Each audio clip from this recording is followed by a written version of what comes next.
بلکہ میں کہوں گا جو فارسی میں کہتے ہیں خوب تر استعمال کیا. حقیقت یہی ہے کہ ہم نے آزادی تو حاصل کر لی، لیکن نظام ہم نے وہی رکھا جو غلاموں کا تھا، جو ہمیں ملا وراثت، یعنی ہم نے اسے وراثت سمجھ کے حاصل کیا. آپ کی دعا سے میرا ایک عرصہ ہے، 1973 سے میں ٹیچنگ میں ہوں، ماشاءاللہ، اور کراچی یونیورسٹی کے علاوہ federal government Urdu university, Romania کی یونیورسٹی، یو ایس اے، اس سب سے میرا تعلق رہا ہے. حقیقت یہ ہے کہ ہمارے ہاں جو تعلیمی نظام ہے وہ ہمارے معاشرتی ضروریات کے بالکل اپوزٹ. ہماری معاشرتی ضروریات یہ نہیں ہے. دیکھیں تعلیم میں ہم نے دراصل اب تعلیم کو جو ہے وہ معاشی ضرورت سمجھ لیا ہے، حالانکہ جب تک آپ معاشرتی اصلاح نہ کریں گے، جسے ہم کہتے ہیں نا کہ اے ہیلدی سوسائٹی، جب تک اسے ڈیولپ نہیں کریں گے آپ کوئی بھی نظام لے آئیں وہ نظام کامیاب نہیں ہو سکتا.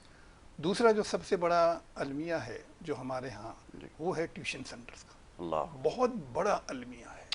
اس کی وجہ سے اسکولوں میں دیکھیں ہم نے بھی تو اسکولوں میں پڑھا، اور ہم نے وہ جو کہتے ہیں نا کہ ٹاٹ پہ بیٹھ کر، بلکہ ابتدا تو بغیر ٹاٹ پہ بیٹھ کے ہم نے پڑھا. بہترین تعلیم، یعنی استاد جو تھا وہ تعلیم اپنے بچے تک، اسٹوڈنٹ تک پہنچانا وہ اسے عبادت سمجھتا تھا. ٹھیک، اور اگر بچوں کو ضرورت تھی تو وہ استاد گھر میں بلا لیتا تھا بچوں کو ٹیوشن کر. تو ایک تو ہمارے نظام میں جو یہ ڈیولپ ہو گیا ہے، اور آپ کا مشاہدہ آپ دیکھتے ہیں کہ بچے کس طرح پریشان ہیں کہ ان کو یہ یعنی اگر فرسٹ کلاس کا بچہ بھی ہے تو وہ آنے کے بعد پھر ٹیوشن پہ جاتا ہے. تو ایک تو یہ سسٹم اس پہ نظر رکھنا چاہیے کہ یہ کیوں ہے، اور یہ اسی وقت بہتر ہوگا جب ہم تعلیمی نظام کو اس تک، اسکولوں تک، کالج تک، یونیورسٹی تک اس طرح محدود کریں گے کہ اساتذہ اسے دیکھیں. یہ جو فیلڈ ہے نا جیسے ہم نے جسے سلیکٹ کیا ہے یہ بائی چوائس ہوتا ہے، بائی چانس نہیں ہوتا. اور جو لوگ بائی چانس آتے ہیں وہ اس طرف توجہ نہیں دیتے. بالکل اسی طرح میرے ایک ساتھی تھے، نام تو مناسب نہیں ہے، تو میرے ڈین شپ کے زبان میں میں نے کہا یار اب ذرا ٹائم زیادہ دو. آپ کہتے ڈاکٹر صاحب میری ترجیح یہ نہیں ہے، میری ترجیح میرا ٹیوشن سینٹر ہے. تو جب یہ سوچ ہوگی اساتذہ کی تو آپ تصور کریں کہ تعلیمی نظام کہاں جائے گا. دوسرا یہ کہ ہم ہر روز تعلیم نظام بدلتے رہتے ہیں، بالکل، کبھی بغیر سیمسٹر کے، کبھی سیمسٹر کے، کبھی جناب ایم ایس ہونا چاہیے، کبھی یہ ہونا چاہیے، کبھی یہ گریجویشن بند کر دیا ہم نے. تو یہ ایسی ضرورتیں ہیں جو ہماری شروع سے ہیں. دیکھیں میں نے جب 8ویں کے امتحان دیا، پاس کیا، تو اس وقت یونیورسٹی آف پشاور 8ویں کا امتحان لیتی تھی، اور 8ویں کے امتحان کو کہتے تھے مڈل اسٹینڈرڈ ایگزامینیشن، اور اس کا ریزلٹ گزٹ میں آتا تھا. یہ سسٹم تھا. اور اب جو ہے اس کے بعد جناب بورڈ بن گئے، پھر بورڈوں کے بورڈ بن گئے، پھر پرائیویٹ بورڈ بن گئے. تو یہ سب سلسلہ ایسا ہے کہ بغیر پلاننگ کے، بغیر معاشرتی ضرورت کے، بغیر معاشرے کی جو اہم چیزیں ہیں ان کو لائے ہوئے ہم، اور بغیر حالات حاضرہ. دیکھیں تعلیمی نظام جو 50 سال 75 سال یا آزادی سے پہلے تھا وہ اب نہیں ہونا چاہیے، اس لیے کہ اب ہماری ضرورتیں دوسری ہیں. جیسے کہ ہم بات کرتے ہیں، مجھے بعض وقت یہ اس کو فیس بھی کرنا پڑتا ہے، ڈیفینس بھی کرتے ہیں. میں کہتا ہوں بھائی یہ دور فتوے کا نہیں ہے، بالکل ٹھیک، ہمیں اجتہاد کی ضرورت ہے. آپ فتویٰ دینے آپ نے کون سا کمال کیا، 5-6 کتابیں اٹھائیں اور آپ نے ایک بیان دے دی. بھائی آپ ریسرچ کیجئے، مسئلہ جو آپ کے سامنے آئے، چاہے وہ معاشرتی ہو، معاشی ہو، اخلاقی ہو، کوئی بھی ہو، آپ تحقیق کریں اور اس کے بعد بتائیں کہ بھئی میری ریسرچ یا میرا ریسرچ یہ ہوتا ہے. اب وہ بہتر ہوگا تو اللہ تعالیٰ اس میں برکت دے گا، کوئی کمی ہوگی تو وہ آئندہ پوری ہو جائے گی، دوسری لوگ پوری کریں گے. تو ہمیں گویا اس طرف ایجوکیشن میں بھی اب ہمیں اجتہاد کی طرف آنا چاہیے کہ ہمیں کس قسم کا نظام چاہیے جو کہ ہمارے معاشرے کے لیے بہتر ہو اور ہماری اس جنریشن اور آئندہ جنریشن کے لیے کامیابی کا ضامن ہے. ڈاکٹر صاحب یہ ذرا فرمائیے کہ جی جب تک سمت کا تعین نہیں ہوگا یہ کیسے ممکن ہے؟ اب آپ نے جہاں فتوے کا تذکرہ کیا نا، اس کا نام ذہن میں آتے ہی ایک عجیب سا خیال ذہن میں ابھرتا ہے. ہمیں لگتا ہے کہ اگر ہم کوئی اس طرح کی بات کریں گے تو وہ ٹکراؤ کی طرف جائے گی، تصادم کی طرف جائے گی اور خونی تصادم کی طرف جائے گی. جس معاشرے میں نوعیت یہاں تک آ جائے کہ اگر آپ کسی کے بارے میں اصلاح کے لیے اگر کسی کا قرآن و حدیث سے حوالہ لیں گے تو لامحالہ وہ ٹکراؤ کی طرف جائے گا. اور پھر جس طرح کے اذہان ہمارے پاس ہیں جن کو نہ شعور ہے، نہ علمی تحقیق ہے، نہ صحیح۔ بنیادی تعلیم ان کے پاس ہے، جی جی وہاں بڑا مشکل ہو جائے گا۔ اب اسی سے ملتے جلتے اگر خیالات آپ کے ہیں، اگر آپ جس کو آپ نے کہا کہ اجتہاد سے کام لیا جائے، سب سے پہلا جو دیکھنے والے کے ذہن میں تاثر ابھرے گا وہ کہے گا یہ آزاد خیال شخص ہے، یہ بڑا لبرل مائنڈڈ ہے، تبھی اس قسم کی باتیں کر رہا ہے۔ فوراً سے ایک لکیر ہم کھینچ دیں گے۔ ہمارے یہاں مسئلہ سب سے بڑا جی یہ ہاں۔ ہے کہ ہم فوراً سے اس چیز کو طے کر لیتے ہیں کہ ڈاکٹر صاحب نے ابھی یہ بات کی ہے کہ بڑے آزاد خیال ہیں، جب ان کو نہیں پتا کہ ان کے معاملات کیا ہیں۔ ایسی جب صورتحال بن جائے، جو کہ میں سمجھتا ہوں کہ یہ سب سے زیادہ خطرناک ہے، یہ وہ بھوسے کا ڈھیر ہے جس کے ارد گرد چاروں طرف آگ لگی ہوئی ہے، اس جگہ پر کیسے پھر ہاں، اسی آگ کو تو ہم نے، اسی آگ بھوسے یا اپنے معاشرے، اسی آگ سے تو ہم نے بچانا ہے۔ ٹھیک ہے، دیکھیں یہ صرف ایک آدمی کا کام نہیں ہے، ٹھیک، یہ ایک ہمیں اس کے لیے ایک یعنی حالات ڈیولپ کرنے پڑیں ٹھیک ہے، تاکہ ہر شخص، یعنی ایسے لوگ ہیں، میں آپ کو عرض کروں، جی، ایسے لوگ ہیں کہ وہ اب بھی یہ چاہتے ہیں کہ یہ معاملہ اجتہاد پہ جائے، لیکن مسئلہ یہ ہے کہ اجتہاد کے لیے پھر آپ کو بہترین، بہت وسیع طور پہ آپ کو مطالعہ کرنا پڑے گا، آپ کو سوچنا پڑے گا۔ دیکھیں نا قرآن میں جگہ جگہ تاکلون تتفکرون کیوں کہا؟ ورنہ تو بھائی سب چیزیں موجود ہیں، قرآن کا موجود ہے، ترجمہ موجود ہے، کہتے اس کیوں کو کہا؟ فالو کرو ہاں، آنکھ بند اسی کر کے۔ لیے کہا کہ بھائی آپ سوچیں، آپ عقل سے کام لیں۔ جب آپ سوچیں گے، عقل سے کام لیں گے، تو آپ کے سامنے یہ بات آئے گی کہ بھائی یہ جو چیز ہے یہ 500 سال پہلے تو ٹھیک تھی، بالکل ٹھیک ہے، اس معاشرے کے لیے بالکل فٹ تھی، لیکن اب یہ چیز ہمارے معاشرے کے لیے فٹ نہیں ہے۔ ہمیں اپنی سمت تبدیل کرنی چاہیے، ہمیں اپنی سمت اپنے معاشرے، اپنے انوائرمنٹ کے مطابق، اپنی سچویشن کے مطابق دیکھنا، کیونکہ دیکھیں آپ جب بھی کوئی کام، کوئی بھی کام ہو، بالکل ٹھیک ہے، چاہے وہ تعلیم ہو، باقی نظام ہو، گیم تک ہو، جی، جب تک آپ حالات کے مطابق کیا اچھی اس کو مثال نہیں، دی آپ اس نے، کو بہت دیں خوب، گے تو آپ کامیاب ہو سکتے ہیں۔ بالکل ٹھیک تو ہمیں جو آپ نے بہت عمدہ بات فرمائی کہ سم کا تعین کرتے ہوئے یہ دیکھنا ہے کہ ہماری آج کی ضروریات کیا ہیں بالکل ٹھیک اور ہے، آگے چل کے کیا ہو سکتی ہیں، بالکل کیونکہ ٹھیک یہ بھی سمت ہماری بڑھتی جائے جی، گی اور یہ ڈیولپ ہوتا جائے گا، بالکل ٹھیک ہے، اور ہمارے معاشرے میں الحمدللہ ایسے پڑھے لکھے لوگ ہیں، چاہے دینی تعلیم میں ہو، دنیاوی تعلیم میں، کہ وہ بھی یہ چاہتے ہیں کہ ہم یہ کریں، لیکن یہ جو تو آپ نے کہا نا آگ والی بات، تو آگ سے بچنے کے لیے ذرا مصلحت، جیسے کہ حضور صلی اللہ علیہ وسلم جی، کو قرآن نے یہی تو بالکل، ہدایت دی بالکل، ہمیں کہ بھئی آپ مصلحت سے کام مصلحت سے کام، اصلاح سے کام لیتے۔ ہم کہتے ہیں مثلا میں کوئی بات ہوتی ہے، میں کہتا ہوں جی آپ کا کہنا بالکل درست ہے، بالکل ٹھیک ہے، لیکن مسئلہ یہ ہے کہ اس وقت اس آپ کی یوں ضرورت کر سکتے ہیں کہ ان کی بات بھی رہے، اور پھر اس کے بعد جیسے آپ نے بھی مثال ہمارے اس ریکارڈنگ سے پہلے دی، تو آپ وہ چیز اگر استعمال کریں گے نا تو پھر میرا خیال سمت کا تعین کرنے میں کوئی دشواری نہیں ہوگی انشاءاللہ۔ بالکل ٹھیک ہے۔ ڈاکٹر فراز صاحب آپ کی طرف آؤں گا، ذرا گفتگو آپ نے سماعت کی، یقیناً بڑے کام کی باتیں ہیں، ہمیں بہت کچھ سیکھنے کا موقع مل رہا ہے۔ یہ فرمائیے گا اس میں مزید کیا اضافہ کیا جائے؟ اب سوال یہ پیدا ہوتا ہے جب صورتحال جیسے میں نے کہا کہ ہم کشمکش میں ہیں کہ ہم جا کس طرف رہے ہیں، ابھی تو یہی تعین نہیں ہو سکا ہے، پھر مہذب معاشروں کی مثالیں بات بات پہ دی جاتی ہیں۔ میں سمجھتا ہوں کہ اس وقت یہ مناسب نہیں ہے قطعی کسی طور پر، کیونکہ جیسے بھی ڈاکٹر صاحب نے بڑی خوبصورت بات کی کہ وہاں پر آپ دیکھیں کہ جب برطانیہ کے اندر بھی قانون سازی، انہوں نے کوئی تحریری دستاویز اس کی موجود نہیں ہے، وہ وقت اور حالات کو دیکھتے ہوئے اپنے لیے قانون بناتے ہیں اور پھر اس کے اوپر عمل کرتے ہیں اور نتائج آپ کے سامنے۔ لیکن یہاں صورتحال جس قدر پیچیدہ ہے، میں اس کے اوپر کیا کہوں؟ ڈاکٹر صاحب فرمائیے کیا کہیں؟ ڈاکٹر صاحب نے ویسے تو اس کا پورا کنکلوژن بیان بالکل کر ایسے، دیا بالکل ہے، ایسے، لیکن جو ہمارے یہاں آپ نے، اگین میں اسی ورڈ پہ آؤں گا جو آپ نے ورڈ کہا، بوسیدہ، جی، لیکن میں اس کو 100% بوسیدہ تو نہیں کہوں گا، کیونکہ 5 fingers are not equal، ٹھیک ہے نا، کچھ اچھے انسٹیٹیوشن بھی ہیں، بہت اچھے اچھے ٹیچر ہیں، ڈاکٹر صاحب کا ماشاءاللہ اپنا نام ایک بہت بڑا ہے، اور ایسا نہیں ہے، ہم ہر جگہ ایسا نہیں ہے، لیکن کچھ ایسے عنصر ہیں جس کی وجہ سے یہ نظام اور اس کا جو نصاب ہے وہ ہم یہاں پہ آبسلیٹ ورژن پڑھا رہے ہیں۔ جی، اس کی وجوہات کیا ہیں کہ دیکھیں آج جو ہمارے تعلیم کا معیار ڈے بائی ڈے گر رہا ہے، جی، اس کے کچھ ملٹیپل کازز ہیں۔ ٹھیک ہے، ایک کاز تو یہ ہے کہ تعلیم پہلے تعلیم یافتہ لوگ دیتے تھے، بہت خوب، بہت خوب، کیا اچھی بات، آج ڈھونگی دیتے ہیں۔ بالکل ٹھیک ہے۔ This is one of the ground آج کل ریالٹی، جس کے پاس کام نہیں ہے، وہ یعنی یہ ہم کام جب بے کر رہے روزگار ہیں۔ تھے تو بھائی ٹیچنگ کر لو، کوئی میں آپ کام کو نہیں تھوڑا ہے، فرمائیے۔ سا اپنا ایکسپیرینس اس میں شیئر کرتا ہوں۔ آج پہلے دنیا میں پبلک یونیورسٹیز کی ویلیو ہے، جی، آپ امریکہ چلے جائیں، برطانیہ چلے جائیں، یورپ چلے جائیں، وہاں سب سے زیادہ مشکل ایڈمیشن لینا ہوتا ہے پبلک یونیورسٹی میں۔ ٹھیک ہے، پرائیویٹ تو آپ سے فیس لے رہی ہے اور آپ کو دے رہی ہے۔ ٹھیک ہے، پاکستان میں پبلک یونیورسٹی کی ویلیو کو گرا دیا گیا۔ اب جو لوگ پرائیویٹ سیکٹر یا پرائیویٹ انسٹیٹیوشنز رن کر رہے ہیں، وہ لوگ ہیں جن کا تعلیم و تربیت یا ایجوکیشن سیکٹر سے کوئی تعلق ہی نہیں ہے. ٹھیک ہے. وہ کون لوگ ہیں؟ وہ لوگ ہیں جو بزنس کمیونٹی سے کام کر رہے ہیں. جی. تو وہ ان اداروں کو بزنس پرسپیکٹو سے رن کر رہے ہیں. وہ اس پرسپیکٹو سے رن نہیں کر رہے جی. کہ بھائی مجھے یاسر صاحب کو بہت بڑا عالم دین بنانا ہے یا ڈاکٹر فراز واجدی کو بزنس یا ایچ آر میں کوئی بہت بڑا ایک سمجھے کہ عالم بنانا ہے. لیکن ان کی سوچ یہ ہے کہ اپنا بزنس چلتا رہے. ابھی ریسنٹلی میں نے کچھ لوگوں کا کہیں پہ انٹرویو کیا جو کہ پی ایچ ڈی تھے اور وہ 5 منٹ بھی جسٹیفائی نہیں کر سکے کہ میں پی ایچ ڈی ہوں. مجھے اس پہ بڑی حیرت ہوئی.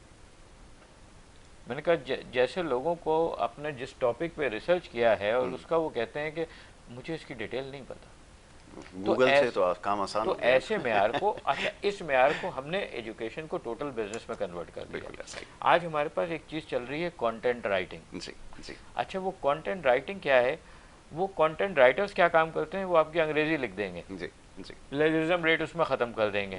لیکن اس کے ساتھ ہمارے ہی کچھ اساتذہ ہیں جو ان کا ریسرچ کا کام کر کے دیتے ہیں. وہ ان کو ریسرچ انالیسس بھی کر کے دیں گے, وہ میتھڈولوجی بھی. تو یہ بیسکلی تعلیم تو نہیں ہوئی نا, یہ تو ہم نے اس بوسیدہ نظام کو مزید بوسیدہ کر دیا. یعنی کہ لوگوں کے لیے اتنی آسانی کر دی ہے کہ آپ کو محنت کرنے کی بھی ضرورت نہیں ہے, آپ کو پیسے دیں اور ڈگری لے والے نظام پہ ہم آ گئے. اچھا پبلک یونیورسٹی کا اسٹینڈرڈ آج پھر بھی اچھا ہے. پبلک یونیورسٹی میں کوئی ڈاکٹر صاحب ہیں, ہم لوگ ہیں, ہمارے پاس کوئی آتا ہے بات ہی نہیں کرتا ایسی. وہ ہم جو اس سے کام بولتے ہیں یا تو وہ کرتا ہے یا وہ چھوڑ کے چلا جاتا ہے. ٹھیک ہے. کراچی یونیورسٹی کی ہم بات کریں, ہم نے وہیں سے پی ایچ ڈی کیا اور وہیں سے ڈگری لی. تو ہمارے وقت میں پی ایچ ڈی ایک ایسا مشکل جاب تھا جو رات کے 5 بجے تک سونے نہیں دیتا تھا, کیونکہ اس وقت یہ فیسلٹیز نہیں تھی. آج تو آپ اے آئی پہ لکھیں اور پورا ریسرچ پیپر لکھ کے دے دیتا. بالکل ایسے ہی آپ صرف اس کو ریفریش کریں اور ختم کر لیں. تو اس بوسیدہ نظام کو بزنس اپروچ سے باہر نکالنا پڑے گا سب سے پہلے. جب تک اس میں سے وہ بزنس کمیونٹی نہیں ہٹے گی اور اس میں تعلیم یافتہ لوگ, میں نے بڑے بڑے بتاؤں میں پروفیسرز کو دیکھا ہے جو اپنی نوکری کے لیے ان سیٹ سسٹم کی یونیورسٹیز میں کام کر رہے ہیں جن کے میرے خیال سے میں ان سے بات بھی نہیں کرنا پسند کروں گا, ان کے آگے ہاتھ جوڑے کھڑے. ایسا ہی ہے بالکل. وہ ان سینئر پڑھے لکھے لوگوں کو جس لینگویج میں بات کر رہے ہیں, مطلب مجھے جو سمجھ نہیں آتا ان کا ضمیر اس کو کیسے ایکسیپٹ کرتا ہے کہ بھائی اتنا تعلیم یافتہ ہونے کے بعد آپ کس ٹائپ کی باتیں سہ رہے ہیں. تو دیکھیں یہ ٹرینڈ ہمارے پورے پاکستان میں چل رہا ہے. اچھا اب اس ٹرینڈ کو چینج کرنے کے لیے یہ کام ہمارے ہائر ایجوکیشن کمیشن کا ہے. ہائر ایجوکیشن کمیشن کو اس پہ ایک اسٹرکٹ کمپلائنس کرنا چاہیے اور اس میں یہ چیز انشور وہ کرے کہ جو آپ یونیورسٹیوں کے چارٹرڈ بٹ رہے ہیں وہ انہی لوگوں کی یا ان بورڈ آف گورننس کے نام پہ دیے جائیں جو کہ واقعی تعلیم یافتہ لوگ ہیں, جو ایجوکیٹڈ لوگ ہیں, جو اپنے پروفیسر یا میریٹوریس پروفیسر یا پروفیسر ایمیرٹس ہونے کو جسٹیفائی کرتے ہیں. ٹھیک ہے. اگر ہم اس چیزوں کو کر لیں گے اور پھر آپ جو آپ کا نصاب ہے نا اس کو تھوڑا سا چینج کریں. ٹھیک ہے. اس میں دیکھیں ہم ریلیونسی نہیں دیکھتے. پرابلم یہ بالکل ایسے. اگر آپ کسی فیکلٹی کو ہائر کر رہے ہیں, آپ نے کہا اچھا جی یہ فزکس میں پی ایچ ڈی ہے, اب آپ یہ نہیں دیکھ رہے اچھا ابھی تو یہ پی ایچ ڈی ہے اس کو لے لو اسسٹنٹ پروفیسر. میں صحیح کہہ رہا ہوں ڈاکٹر صاحب؟ جی بالکل. لے لیا آپ نے. اچھا اس کے بعد جب وہ ایسوسیٹ کا ٹائم آیا تو پتہ لگا اس کے 4 پیپر تو مینجمنٹ سائنس پہ چھپے, اس کی ریکوائرمنٹ ہی پوری بس چھپے میں لے لو. بھائی اس میں کوئی چیک اینڈ بیلنس ہونا چاہیے. اب کیا ہے اس میں جو لوگ میرٹ پہ آنا چاہ رہے ہیں, جو لوگ کوالیفائی کرتے ہیں, انہیں انٹرنل پالیٹکس مار دیتی ہے کیونکہ وہ رہے گا تو وہ پیسے اس کے زیادہ بڑھ جائیں گے. وہ کہتے ہیں باہر سے نیا آدمی لے لو, وہ کم پیسے میں بھی آ جائے گا, 3-4 سال آپ کے کنٹرول میں بھی رہے گا. جو سینئر آدمی ہے وہ آپ کے کنٹرول سے باہر ہو جاتا ہے. تعلیم میں کنٹرول اور ان کنٹرول کا کوئی کانسیپٹ نہیں ہوتا. یہاں پہ کنٹرول اور ان کنٹرول کمیونیکیشن ضرور آتی ہے, لیکن جب ایک آدمی آپ کے لیے اپنی زندگی سرو کر رہا ہے, آپ کے لیے اپنا ایکسپیرینس شیئر کر رہا ہے, آپ کے لیے اپنی تمام اسکل سیٹ اور مائنڈ سیٹ کو وہاں پہ لے کے آ رہا ہے, اگر وہ 2 باتیں زیادہ بھی بول رہا ہے تو آپ کو اپنے ادارے کی بھلا و بہبود کے لیے, اپنے بچوں کی کیپیسٹی بلڈنگ کے لیے آپ کو برداشت کرنا چاہیے. ہمارے یہاں پرابلم یہ ہے صرف ٹالرنس نہیں ہے. ہم بہت وہ لوگ ہیں جن کو بس نہیں چلتا, اگر تھوڑا سا ہمارے نظام میں اور آزادی مل جائے تو ہم ایک روڈ پہ ایک دوسرے کا گلا پکڑ لیں گے. بالکل ایسا ہی. بالکل ٹھیک ہے. تو اس کلچر سے ہمیں باہر نکلنا پڑے گا, لیکن اس کلچر سے باہر نکلنا بھی آسان کام نہیں ہے کیونکہ اس میں آپ کو گورنمنٹل سپورٹ نہیں ہے. بالکل ٹھیک ہے. گورنمنٹل سپورٹ کیوں نہیں ہے